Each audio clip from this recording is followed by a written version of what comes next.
Good morning, all. Welcome to TAC. Members are reminded that these meetings are in person for quorum requirements. Members attending online may not vote, but may comment and participate in the discussion. To participate virtually, use the raise hand feature on your phone or computer. There are 2 public comment points in this meeting. Any speakers in person are welcome to fill out a comment card by the door and give those to Rachel in order to speak. And I am going to turn it over to Slade for agenda review. Great. Thank you, Lenny. Good morning again, everyone. Have several announcements today. First off, Bike Walk Central Florida is having their annual Bike 5 Cities event on October 25th. This event includes biking across 5 cities in Central Florida to raise awareness about bike trails across the region. This year, they're changing up a little. There's 2 options. There's Bike 5 Cities, a 30-mile route, including Orlando, Winter Park, Eatonville, Maitland, and Castleberry, or a 10-mile Bike Main Streets route from Winter Park to Orlando. More information and the registration info is available at the link on the screen. Keeping with the bike theme, the Florida Bicycle Association Summit will be held on November 14th in Winter Garden in Claremont.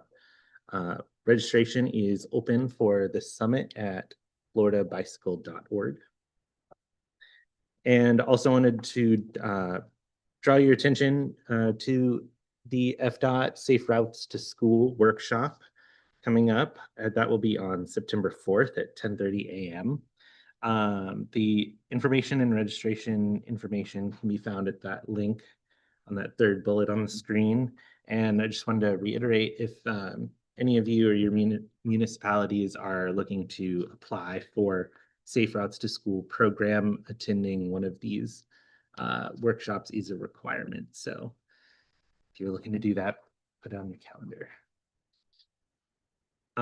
Next up, Metro Plan Orlando news. So in December of 2024, Metro Plan Orlando received a $2 million grant under the Federal Highway Administration's Prioritization Process Pilot Program, also known as 4Ps, or 4P, excuse me.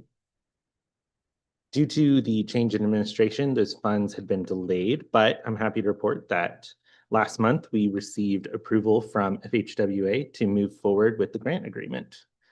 So that grant will enable a collaboration between Metro Plan Orlando, FDOT District 5, UCF, and consultant support to develop and implement a pilot prioritization process, a model for TISMO strategies. It will also provide a public interface to examine impacts from TISMO improvements and increase the effectiveness of public engagement in prioritizing projects. So if you want to know any more about that, check in with Eric Hill. He's all things TISMO here.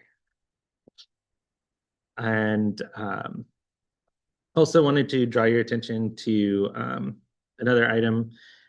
At the upcoming Metro Plan Orlando board meeting on September 10th, the board will be asked to approve updates to our current Title VI non-discrimination and limited English proficiency plan, as well as the public participation plan, excuse me. These updated plans eliminate references to map tools that the federal government no longer supports, updates demographic information based on the latest census figures, and removes some outdated information. Both plans were presented to committees and board members back in 2024, and they remain substantially the same. But if you want to check out those plans, there are links to them, the updated documents, in the September board agenda packet. And those approvals will be requested as part of consent agenda. If you have any other questions about that, check in with Marianne Horn. She's our public information manager. And one last event I wanted to bring your attention to is our upcoming MTP public meeting on September 29th. That'll be at the Orange County Multicultural Center on West Colonial Drive. This is a open house style meeting where attendees can talk directly with the MTP team, ask questions, provide comments.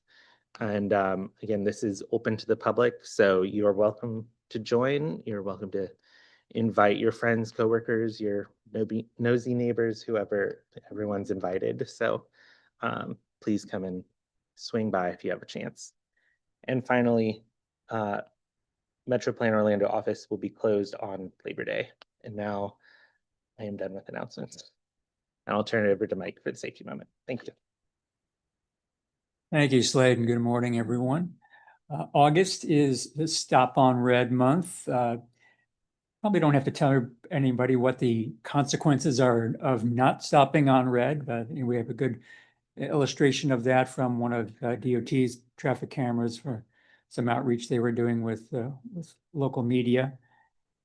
So what does it look like in the way of numbers? Well, about 176 serious or fatal crashes per year involve crashes at signals, about 12% of our serious crashes.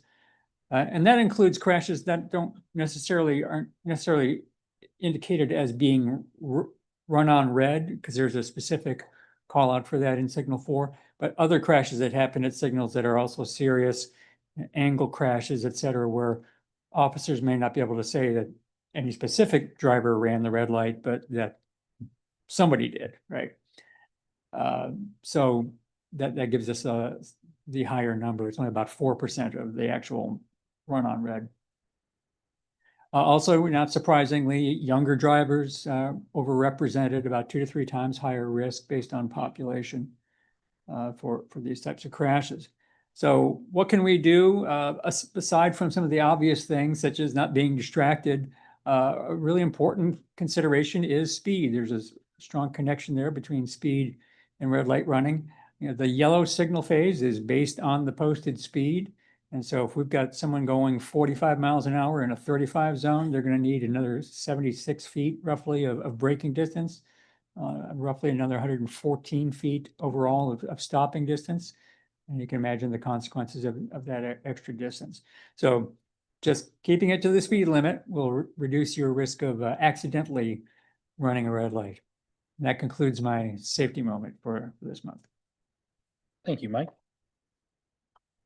Next is agency reports. This is an opportunity for our agencies to speak to TAC.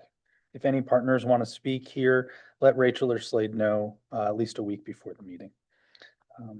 And Jonathan Scarf with DOT's report. Good morning, Mr. Chair, TAC members. Just two brief items in my report this morning.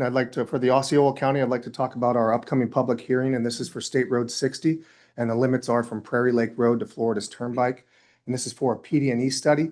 You can see some of the project details up there. It's to evaluate improvements for the state road, go from 2 to 4 lanes, as well as implement some other safety improvements.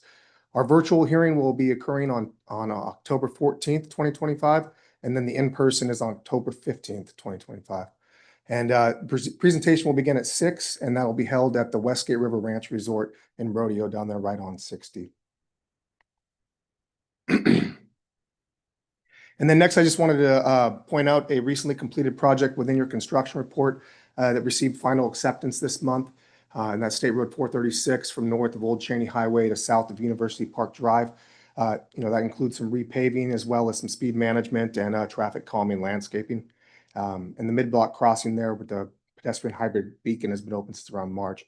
But one of the things I just want to do is point out when we complete projects within the construction report. Mr. Chair, pending questions, that concludes my update. Any questions? Seeing none. Thank you very much. Thank you. Next, we will move on to roll call. Thank you. If members can please remember to use their microphones and turn off once you have responded here or present. Barden, Present. Boswell, Here. Brock, Here. Cash, Alasafa Castellero, Present. Castro, Here. Cologne, Here. Coulon, Present. Crandell, Here. DeLachey, Here. Ide, Present. Elliot Moore, Edwards for Falk, Gomez, Here. Hardwick, Here. Hassan, Present. Mendenhall, Nelson, Witten for O'Keefe, Here. Pullum,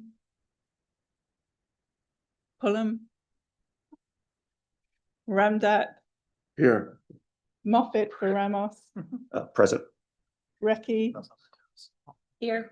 Sanchez, Here. Sanders, Here. Senerans, Smith, Present. Story, President Hale. Stoltz, Yeager for Torres, Present. Wharton, Here. Whitfield, Here. Martello for Williams, Here. Yeargain. Mr. Chairman, that concludes the roll call. We do have a quorum. Excuse me, Edwards is here as well. I think I missed my name or, yep. Thank you. Okay, we'll move on to common presentations and status reports. We have two common presentations. These presentations are intended for the combined membership of TAC and TSMNO and presented at the beginning of this meeting for that purpose. Members with questions can stand their nameplates on end. Please remember to turn on your mic. The first presentation, Ms. Taylor Laurent with Metroplan Orlando with a 2050 MTP status update. Okay, good morning. I'm just going to dive right in with our MTP status update. We've got a little bit of ground to cover today, but I'll start with some general updates.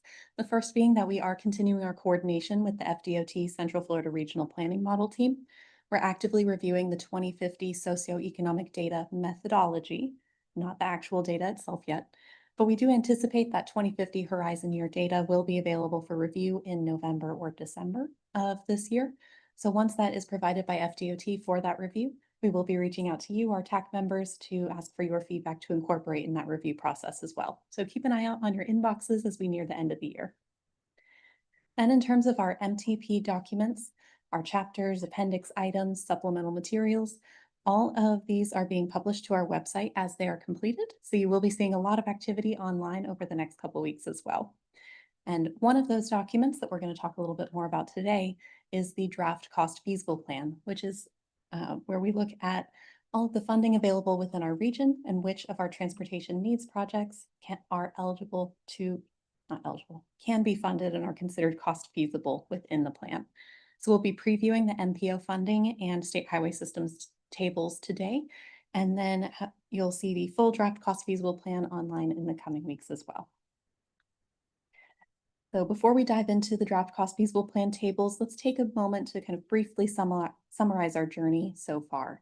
So with the cost feasible plan, that does incorporate all of the work that has been done and accomplished through the 2050 MTP development process, including that needs assessment, our transportation project to-do list, for short, our project prioritization methodology, the order in which we're going to address those transportation projects on our to-do list, then the revenue forecasting, how much funding is available to apply to those projects, and then the funding policy, which is our guide to how we're going to spend and implement those funds and invest them in our transportation system.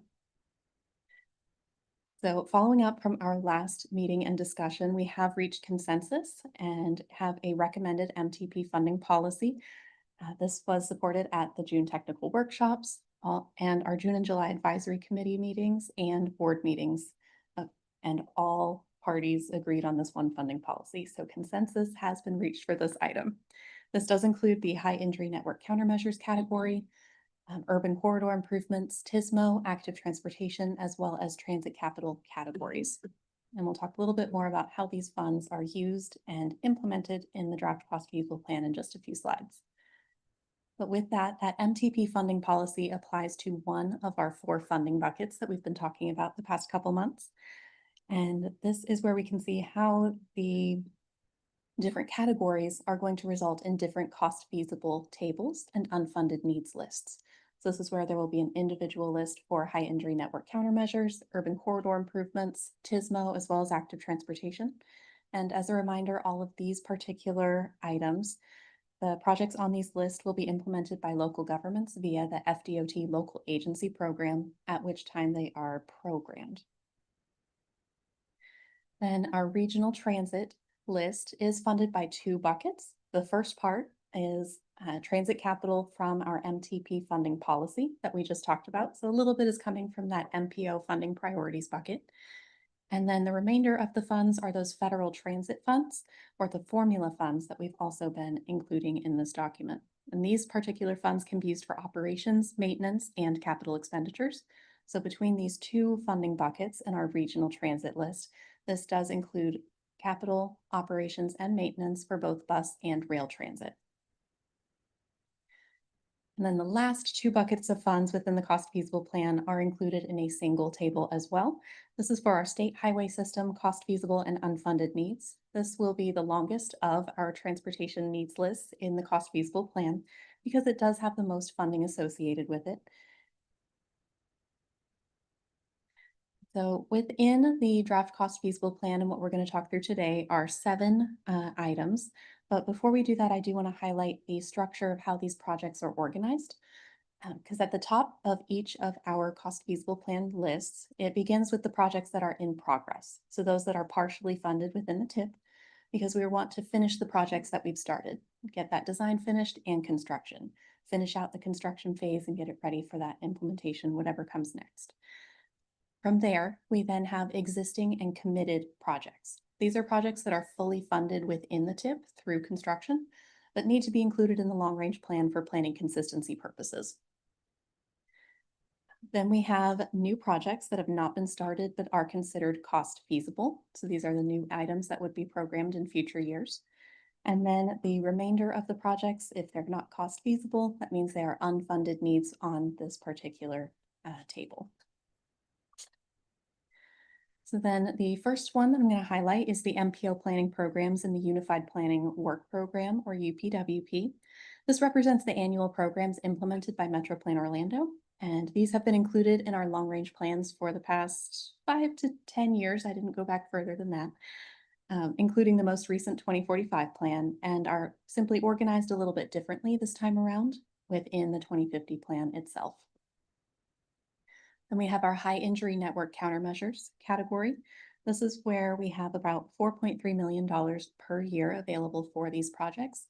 And those funds are boxed and are intended to support safety improvements on our high injury networks, both on the state highway system through that countermeasures boxed fund program, and then off system safety priorities through the second boxed fund program. We will be talking through in more detail the process to apply for these funds and get projects funded through these boxes at one of your upcoming TAC meetings. So more to come on that topic. Then our complete streets and urban corridor improvements list has about $6.2 million of funding per year.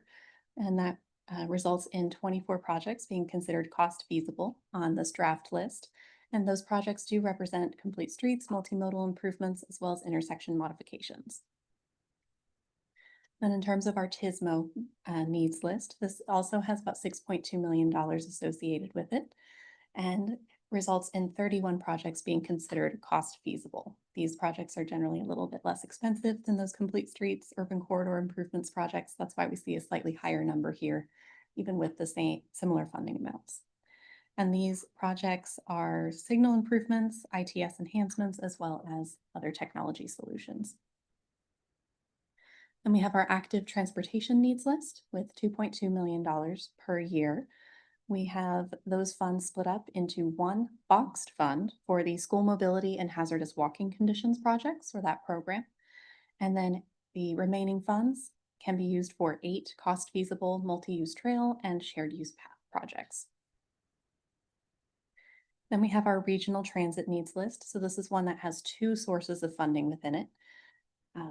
We have $6.2 million for transit capital expenses from the MPO priorities funding bucket from that MTP funding policy. And then the remainder of funds available in that category come from those federal, state and local sources for the capital operations, maintenance. And with that, that results in 7 cost feasible policies and programs really centered around maintaining the existing system, existing operations, and services.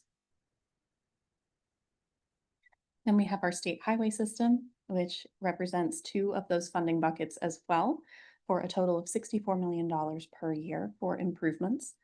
And as of our first draft of this needs list, we had about 20 projects considered cost feasible. We're making a few updates to make sure that that other roads, that second funding bucket, is accurately included. So there are some changes that are happening to that list right now. So we should see more cost feasible projects on the next iteration. And in terms of the types of projects, these include capacity expansions, intersection modifications, and operational improvements.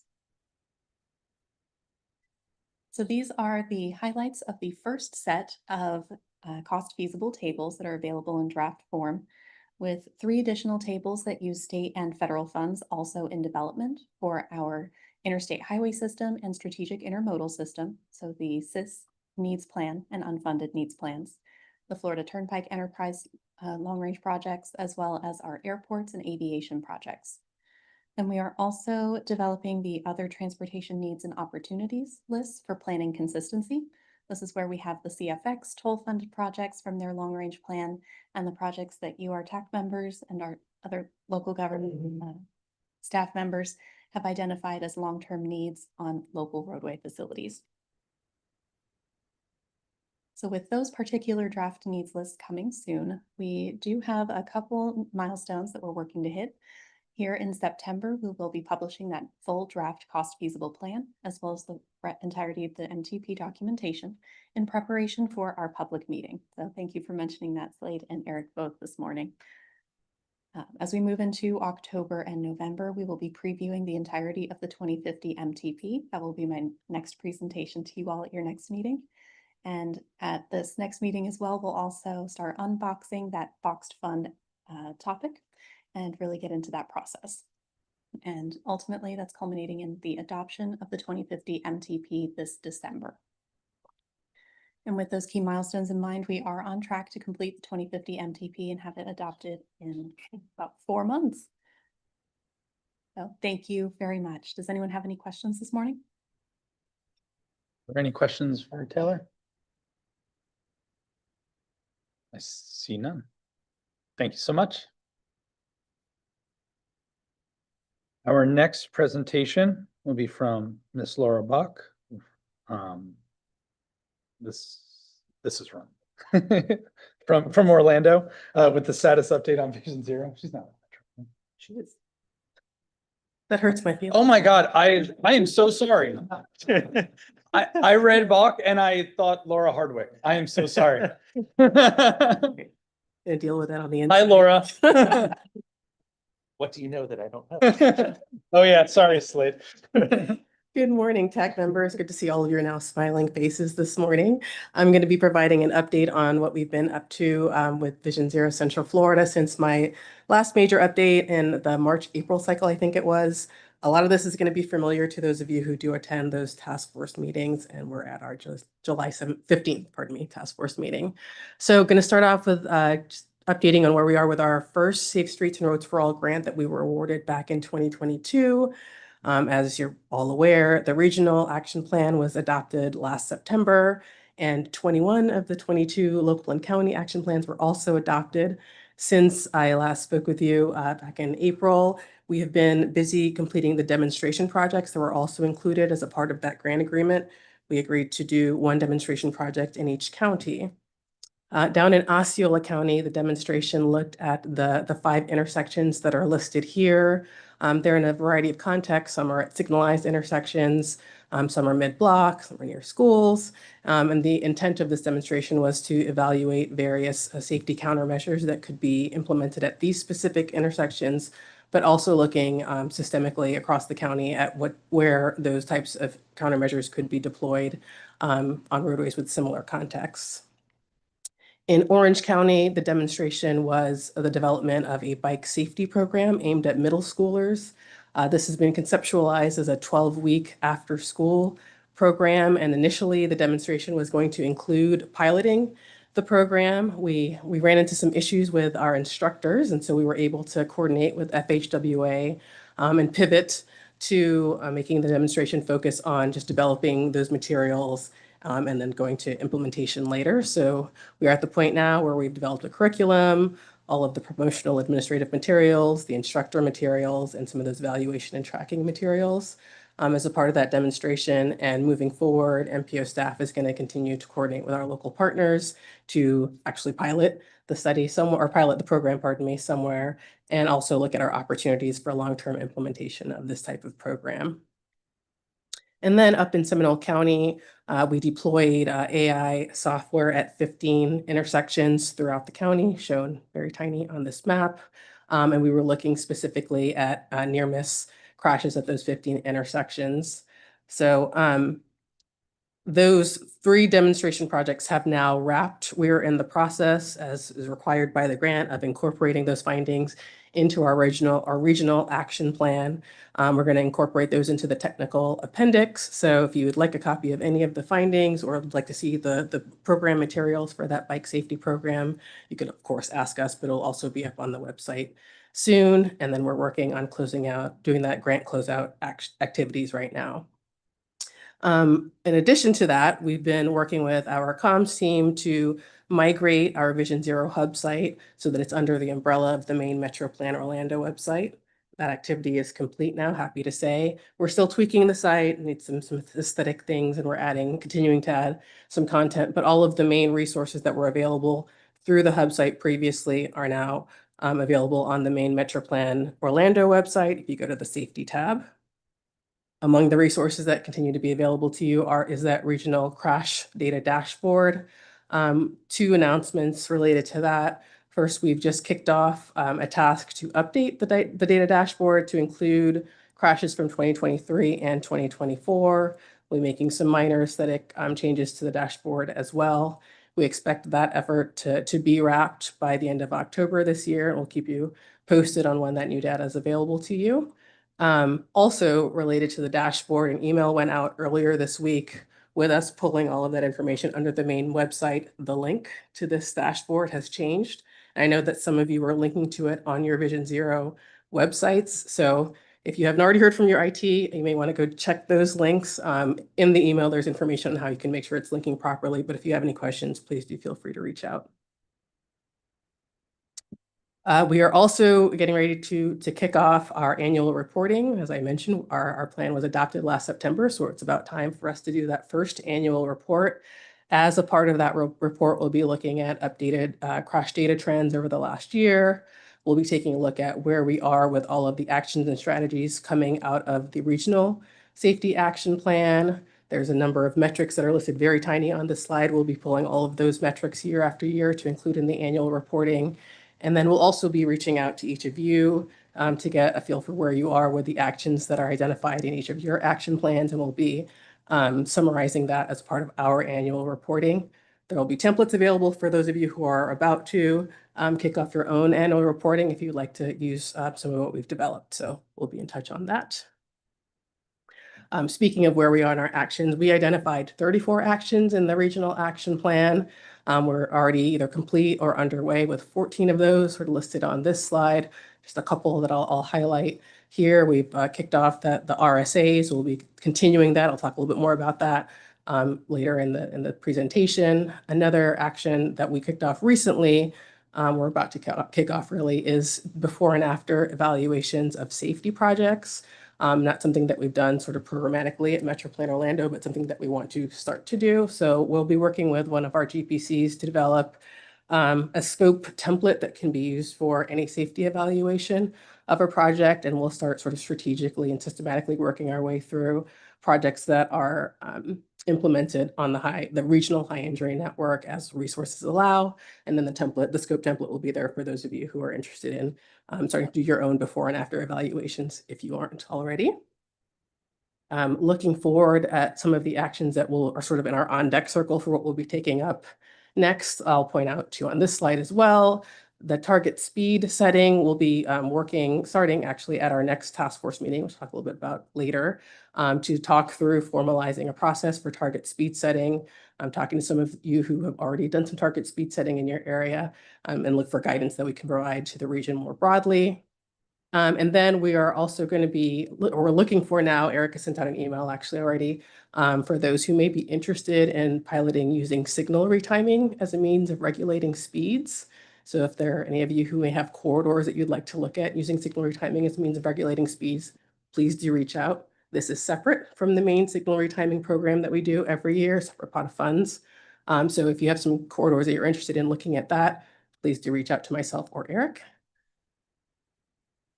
And then moving on to the second, the supplemental planning grant that we got from Safe Streets and Roads for All, we were notice of award last November.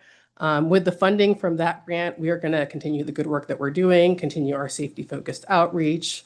We'll be doing some data refinements and additional analysis. We'll be picking up that RSA program that I'll get into a little bit more in the next slide. And then all of the information coming from all of those activities will be wrapping back into the regional safety action plan. We are continuing to work with FHWA on getting that grant agreement approved. Right now, it's, I think, in its second round up at the state level. So we'll keep you posted on that. So for the RSAs, a couple of weeks ago, we sent out an email asking for projects for corridors on any of the high injury networks in the region where you would like to do some initial assessment.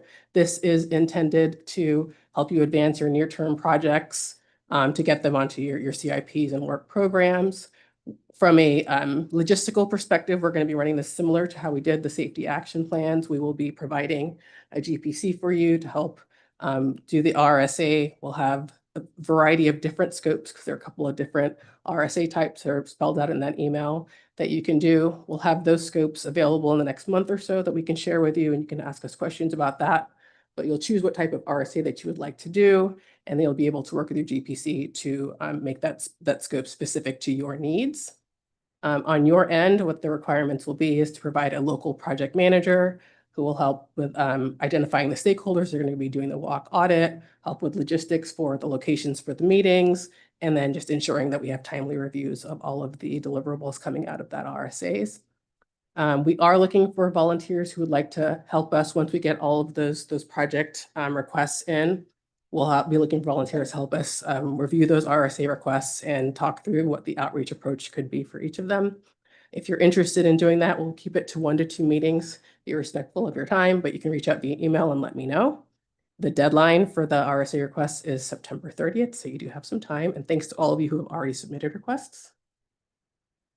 And then our safety speaker series does continue quarterly. Our next webinar is going to be in mid-October. We don't have the specific date yet, but we will let you know as soon as we do. It's going to focus on e-micromobility safety. We are actually just wrapping up a white paper on e-micromobility and the impacts on safety. So we'll be doing some report out on that. Mike has a very cool presentation on the impacts of speed on safety and how that relates to e-bikes. And then we'll have a segment on just things that anyone can do to be safer when they're riding using e-micromobility devices. And then our final speaker series session for this year is going to be 20 is Plenty focused. And as I mentioned, our next task force meeting is going to be on September 23rd. Email went out yesterday. This one's going to be in person. We will be doing an activity related to target speed setting, working in groups a little bit. So I thought this would be a good one to do in person. We will also be reporting out on the findings from the first 2 RSAs that we did with FHWA back in February. We did one in Osceola County on Poinciana Boulevard and one in Orange County on University Boulevard. So we'll be reporting on those findings and sharing a little bit about that process. So if you have questions about what that's going to look like, if you have submitted to do an RSA, we'll be able to walk through that with you. And then we'll be doing an initial annual reporting roundtable and talking about, we did some action plan consolidation, looking at where across the action plans there were like actions. We'll be sharing a database that is searchable by keyword. It's very cool. So you can say, we're going to be looking at quick builds, what other action plans, what other jurisdictions in the region are also looking at quick builds. We'll share that with you as a means of helping you figure out where you can better coordinate within the region and let us know how we can help you with that coordination. And with that, I am happy to answer any questions you have. Any questions? Chuck? So first off, I do have questions, but first off, I just wanted to say thank you to Kelly, Laura, Umberto. Last week, so the ITE conference was in town, and they did a really great session about all the work that's been happening in Central Florida on Vision Zero. So thank you. A couple questions regarding the data side of things, so one is for in the dashboard with bikes, does that include other like the scooters and one wheels, those types of same type of vulnerable users on those types of devices, or is it just bicycles? So right now, it's just bicycles because the way that you want to come talk about it. doesn't, It does? Does it break it down by that? You're doesn't interested. break. That comes later. So right now, if you look at the statistics for bike crashes, all of those types of devices are likely Okay. rolled up under there. There's through Signal 4 with their PBCAT module, now the crash form actually lists those devices out. So moving forward, we'll have be Okay, able to break out those modes, and we'll actually be working on going back in the data to update. So that'll take a while, but we'll keep you posted on okay. that, yeah. And then the second is for distracted driving. Mhm. And I honestly, while I was sitting here, I don't know how you capture it, but does that include, or is there anything in, maybe not yet in the metrics, but in maybe moving forward, where the distracted driving also couples with, was the car an automated system and control? Like where, so, it's, which is a whole different level of distracted driving, I think, but I know that's, more and more to capture, but I was just kind of thinking through that a little bit. Right, so I just checked with Mike, who has the forms memorized, and the crash form does not currently include that as something that you can check off, so not yet. Okay. Yeah. Yes. Any other questions? Here, So you mentioned that Seminole County put the AI out at the intersections. I was just curious which software, if you knew. Grid they were Matrix. using. What was Grid that? Matrix is the name of the Okay, firm. thank you. You're welcome. I don't see any other comments. Thank you so much. All right, thank you. All right, we will move on to our public comments. We will now hear public comments on the action items. We ask that you provide your name and address for the record, and please hold your comments to 2 minutes or less. If any members of the public wish to comment and are joining us virtually, please use the raise hand function and you will be recognized, or dial *9 on your phone keypad, and we'll send you a prompt to unmute your mic. Do we have anyone joining us virtually who would like to make a comment? No hands raised online. Do we have any members of the public attending in person that wish to make a public comment? No comments received. And are there any written comments that were submitted before the meeting? There were not. Okay. With that, we'll move on to our action items. The first action item is the June 27th, 2025 meeting minutes. Full meeting minutes were included in section 2 of the agenda packets. I will now here for a motion to accept the meeting minutes as written. Shad Smith, move to approve the meeting minutes. And a second? No. Awesome. Any discussion? Seeing none, I'll call for a voice vote. All those in favor, say aye. Aye. All those opposed? Motion passed. We'll move on to the second item. We'll roll forward amendments to the 2026-2030 TIP. Jason Sartorio can tell us more on that, and there's more information in section 3 of the agenda packets. Jason? Good morning, Chairman and committee members. This morning, I'll be presenting our annual roll forward amendment. This includes projects that have funds that were originally programmed in last year's TIP for fiscal year 2025. These funds were not committed by the end of the fiscal year on June 30th, so they automatically roll forward to fiscal year 2026 in FDOT's new adopted 5-year work program, which came out in July. And we have to amend our TIP to include these project funds for consistency with the work program. And this does not affect the cost or schedule of these projects. As many of you know, this is a routine procedure that we go through at this time every year. With that being said, unless there are any questions, we're asking for your recommendation of approval, and also any information is located in section 3. Thank you. Thank you, Jason. I will call for a motion to roll forward the amendments as stated. So moved. Charles. And a second. Second, Shad Smith. Any discussion? Seeing none, motion passes. Thank you, Jason. It wasn't a vote. Oh my God. I am so sorry, everyone. I don't, Take that gavel away. yeah, please take it away.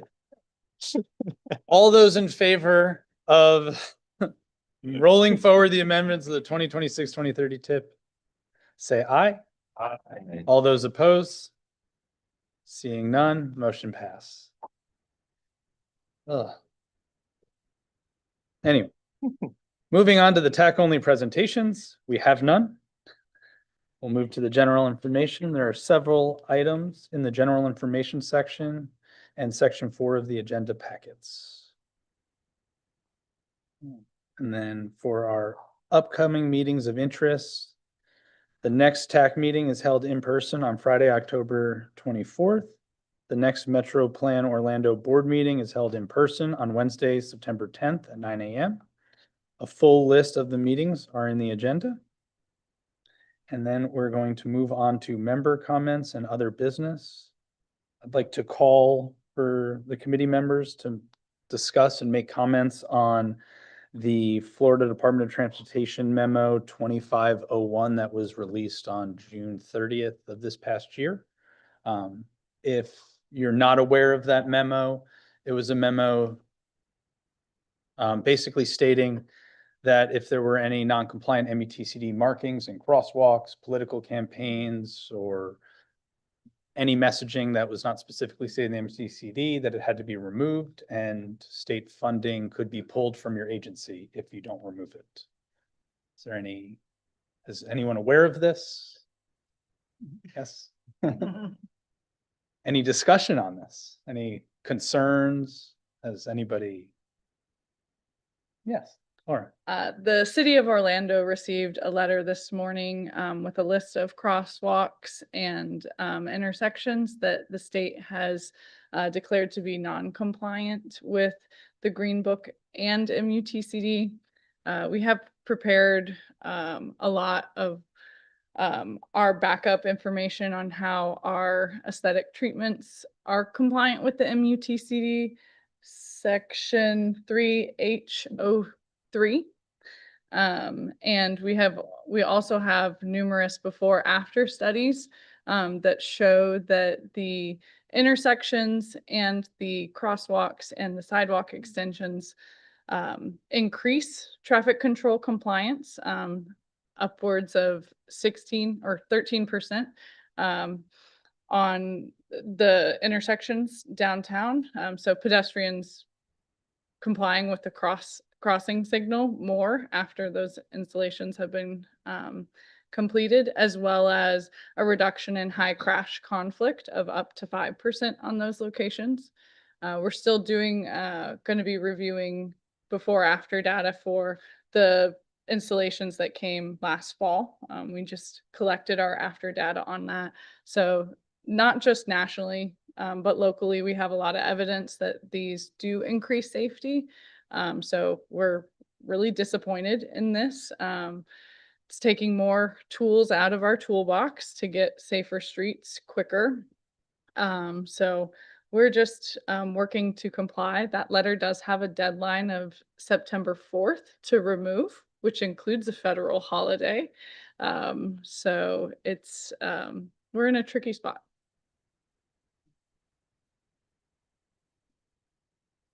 Can I ask a question of Laura? Were any of those federally funded? Did you use your SS4A or is this all local funds?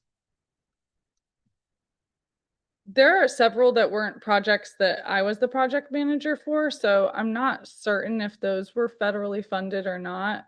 So I know that mine weren't federally funded, but there were some installed in Creative Village, and the ones, even the just patterned crosswalks on Orange Avenue that were FDOT approved and installed have now been covered up. So it's not just where we have the patterns of the fountains or the orange slices. These were Duratherm crosswalks with like a beehive pattern. So those may have been federally funded.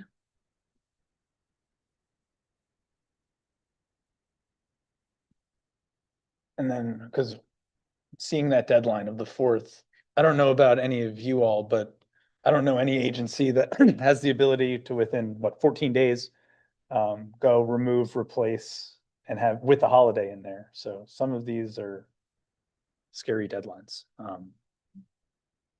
But I don't know, it's frustrating because we have the quick build guide with Orlando. We have Metro Plan's quick build guide, and now it seems like half of those tools are gone. So I just wanted to make sure everyone was aware of that and So, you know, the agencies are Mr. Chairman, I'm curious, who was the letter from? What agency? from the DOT. From the DOT? It was from Secretary Tyler. So, okay. So is there some possible outreach to the secretary for some at least leniency with regard to timing of the removal? I would think, you know, if it's at the district level, you know, maybe there can be some outreach to that effect. And I think there's going to be, it's all of these pretty much within the past 24 hours is when people got them. So we're still in that really early stages of trying to figure out how to solve this issue. So I'm also thinking, you know, there are some of these things that are clearly safety intended without political messaging of any kind. They're a little bit cutting edge. I'm thinking that on two tracks, one would be trying to find out who the Green Book representatives are from this district and try to advocate through them for some consideration going forward. Getting some of these things adopted in the Green Book for, you know, low volume off system roadways. And then also maybe trying to see if the Florida League of Cities can maybe approach this from their end to look at, you know, legitimate safety messaging and so on that has no political intention whatsoever, and try to see how we can try to forge a compromise solution. Thank you. Yeah, one of the things that just, I have not studied it, but if you have those green crosswalks that are integrated with the crosswalk as opposed to the green crosswalk that is adjacent to the crosswalk, I don't see the difference in how one is safer than the other. But without doing a study or knowing, I can't say definitively. Has anybody looked into that or? So the green trail crossings are slightly different. The new MUTCD does now prohibit those, using the green specifically for areas where bikes are separated from other modes. So they took out the ability to do a green sharrow in the new MUTCD, as well as those green crosswalks. So that's not necessarily addressed by the Green Book, section on pavement surface art.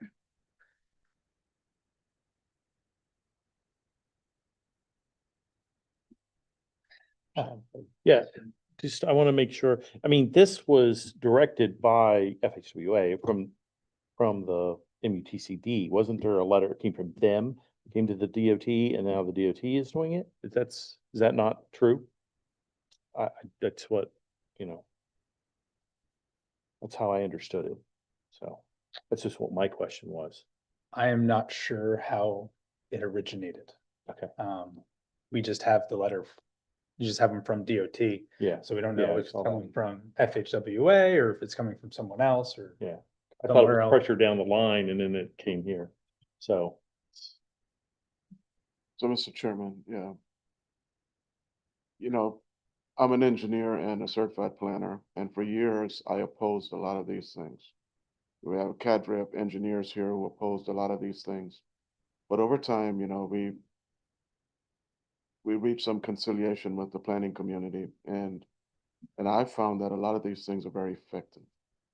So, you know, I'm not in support of the political messaging. I'm talking about just clear, safety oriented, striping on local streets, low volume local streets, where you have legitimate safety concerns and you're trying to draw attention to certain situations. And I think they work. I just think we need to do some research on the documentation of the extent to which they work and try to see if we can, you know, with different groups like, you know, the Alliance, the MPO Alliance, and maybe the League of Cities, put forward an argument to try to show how some of these things work going forward. So it's my thoughts. Yeah, I used to fight the planning community with lots of engineers on some of these things.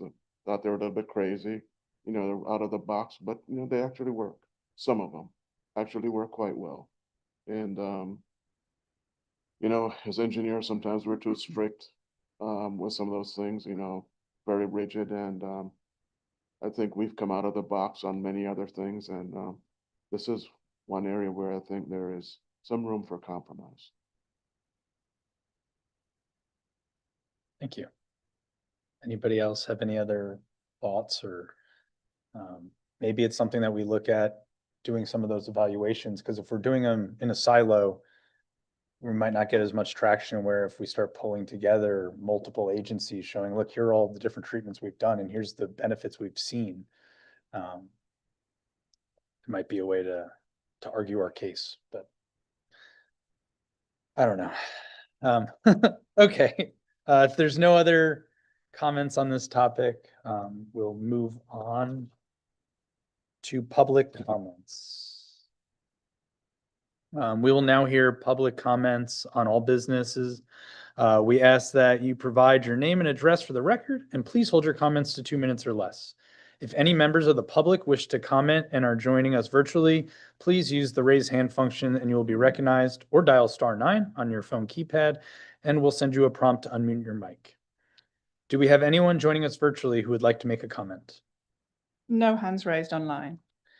Do we have any members of the public attending in person that wish to make a public comment? We do have 2 members of the public. We have first Miss Joanne Canellis. Thank you. Yes. Hi, I'm Joanne Canales. Again, 324 Claremont Avenue, Lake Mary, Florida, 32746. Yes, we do need, like I said earlier, we need 24 hours bus and train service, including holidays, weekends, and nighttime. And don't forget Seminole County too, please. Because I didn't want the bus stop to be ripping off from me right there either. Please, thank you. And we need a 24 hours bus and train service and everything else like that I named earlier today. Please, thank you. Thank you so much. You're welcome so much. Mr. Chairman, our next comment is from Dr. Kelly Brock.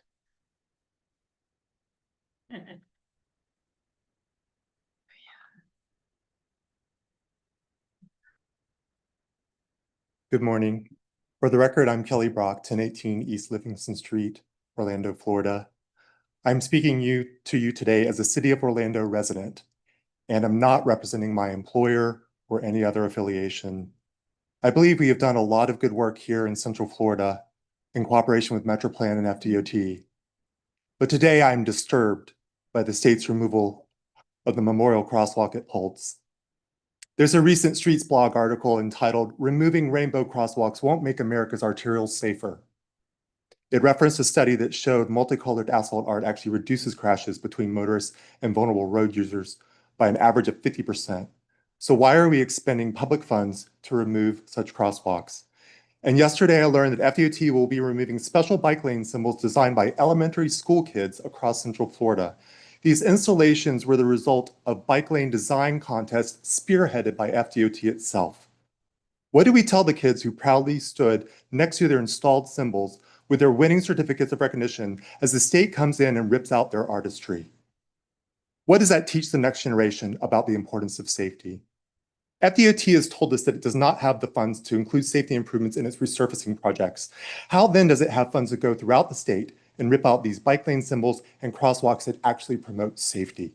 FDOT tells us that safety is at the center of everything it does. Where it actually puts its money tells another story.